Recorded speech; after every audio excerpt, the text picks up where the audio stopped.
Geceler susur, karanlık danışır. Yüreğimde sözler seni çağırır.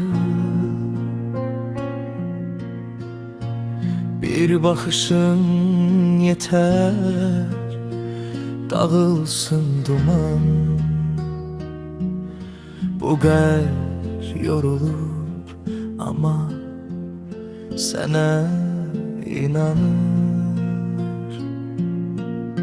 Sözler boğazımda düğün düğün kalır. Adını çekende zaman dayanır. Tokun kalbime danışsın sene derdini. Sındı ümitlerim, gizlettim her şeyini. Biraz dinle beni, susma, gitme yine. Bu yürek sensiz ne geceni sevir ne günü. Hatireler yanır köhne şekillerde. Adın kalır divarlarda, küçelerde. Kaçsam da özümden dönürem yine.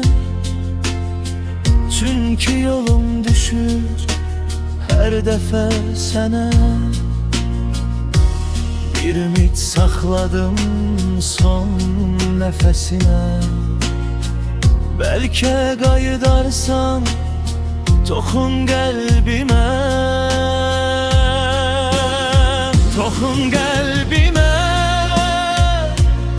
danışsın sene derdini. Bu sevgi yarımçı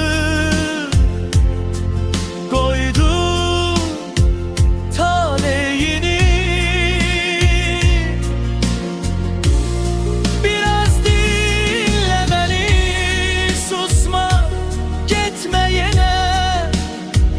Bu yürek sensiz ne geceni sevir ne günü.